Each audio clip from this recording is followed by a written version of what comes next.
college football, the video game, is in some serious trouble. The Brandar Group has a little bit of maybe vindictive ex-girlfriend syndrome going on. If you haven't heard the news by now, by the time you're listening and or watching this, the Brandar Group is now suing EA Sports, basically alleging that EA is trying to go around their licensing agreements to establish deals with players to get their likeness in the game. Um, the backdrop of this is very complicated, and I'll try and make it as short as I can. Essentially, the Brandar Group, when NIL first became a thing, went to Division 1 universities and said, "Hey, we want to kind of form a licensing collective, one big group where then we negotiate your rights, your licensing on behalf of you." So if you're a home field apparel fan, think uh, if home field was to go to a new university, if they were inside that Brandar Group collective, then the Brandar Group would do the negotiating for their licensing rights on their behalf, right? And one of the big goals here was to create a college football game, have the process be extremely simplified and also lucrative for the agency. But instead of EA having to deal with every single one of these universities, they go to a group like the Brandar Group. Bam, there's an agreement. They've got 54 universities signed off and on board to have all of their licensing rights in the game for, of course, a substantial fee. Well, the issue with all of that per front office sports is EA College Football actually didn't go with the Brandar Group as their primary licensing agency. They went with another one called One Team Partners to help facilitate group licensing deals with athletes. Now, I don't know the exact ramifications of this. There was a official court filing in the state of California today, where the Brandar Group, like I said, is alleging that EA is violating their contract by going around their licensing purview and trying to negotiate either with athletes directly or a group of athletes outside of their jurisdiction. A lot of legal jargon. What it does mean, though, is I think the case and the reality of getting this college football game in 2024, it's already been delayed once.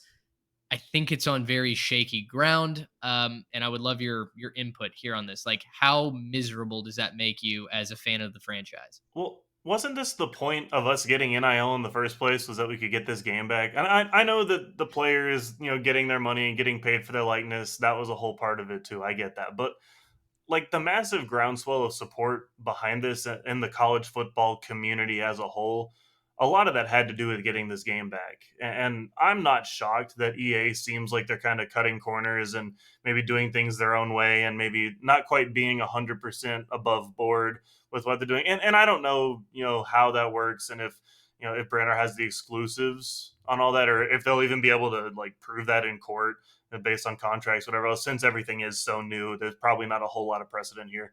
But yeah, I'm really disappointed that they couldn't do this the right way. They know that as soon as they put this game out, that you're gonna have hundreds of thousands people ready to buy this game. And this is going to be a thing where this game's going to make them a lot of money right off the rip, and just the fact that they can't get it together, they can't seem to do things the right way. I'll come to an agreement on stuff, even if you got to pay a little bit more out of pocket on the front end. Like I'm just real disappointed in EA and all the kind of parties involved that got to this point where now, yeah, like you're probably right. It's probably going to get delayed because you can't publish a video game, collect all that money, and then after the fact try to settle all that in court. There's too much with damages and perspectives and everything else. Like you have to settle this before you put the game out. It does seem like EA definitely got caught not crossing their T's and dotting their I's here Yeah. before everything was signed, sealed, and delivered. But we're also seems like we're dealing with, and we were talking about this in our group text before hopping on today, pretty much the ultimate middleman, right? It seems like EA wants this to happen. The players want this to happen. The fans of the video game franchise obviously want this to happen. The schools want this to happen, and they've been working with EA directly. We just have a middleman that's not getting their cut. And look, obviously, contracts are signed for a reason. Contractual obligations are a big deal, but it's the ultimate situation where a middleman is getting in the way of something that both parties on either end want. And, without getting into a huge rant, the American court system is not the most efficient. system on planet Earth. And so we're probably not going to be hearing a final answer on this for quite some time. There's definitely bigger priorities for the American court system than whether or not people can play a video game. So yeah, I am very disappointed with this news. I'm very sad to hear this news. I feel like my NCAA 14 copy is probably at an all-time resale value right now. If you're interested, hit my DMs and we'll talk. But listen, it is a sad day for people that are fans of this franchise. And especially as someone like me personally, I really couldn't care less if the actual players are on the game or not. As someone who primarily plays Dynasty, like, yes, I want the players to get a cut. I want them to get to see themselves. We never had the real players in the original EA games, and that didn't take away from their greatness, right? Like, obviously, you're playing as Johnny Manziel on NCAA 14 if you're playing as A&M, but you're really playing as QB number 2 that just happens to be 6'2" from Kerrville, Texas, right? But that and the way that I play the game is mostly dynasty oriented. I'm not going to have those kids actually playing with after 4 years on that dynasty mode anyways. Yeah. I mean, we could spend a lot more time on this, fellas, but it is a really, really sad day and really sad news to come out today.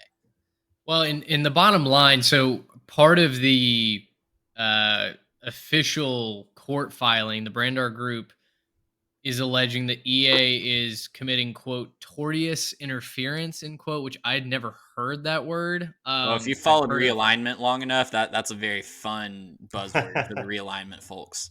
Yeah. So essentially they're saying, they're going behind our backs or around our reach. They're not allowing us to negotiate on a per athlete basis at the schools we represent. They've issued one blank statement. Hey, opt into this program. You get $500, no royalties, but you do get to be in the game, right? And Trey, like what you said, for the vast majority of players, that's enough. You've had players on Twitter even say, hey, I don't need the $500. Just put me in the game and I'm going to make myself a 99 overall and play as myself, right? So it does kind of have whiffs of baseball dads arguing at each other while the Little League game is going on. Just big let the kids play energy, but it is what it is when you talk about the almighty dollar and how much money stands to be made over this game. I mean, this game will be, if it's allowed to go through, I think the best-selling game maybe in video game history. Now, there's a lot of people that aren't sports fans that might not buy that. Maybe I'm too close to it. This is the most anticipated game of my lifetime. But still, it will do incredibly large numbers. And, there are agencies that are going to do everything that they can to make sure they get their cut of that. So, watch this space. We'll continue to report on it as we get more news. This broke just a couple of hours ago as we're recording this podcast. So it is fresh information, a lot still to come out, a lot still to digest. Gracious him. How about that?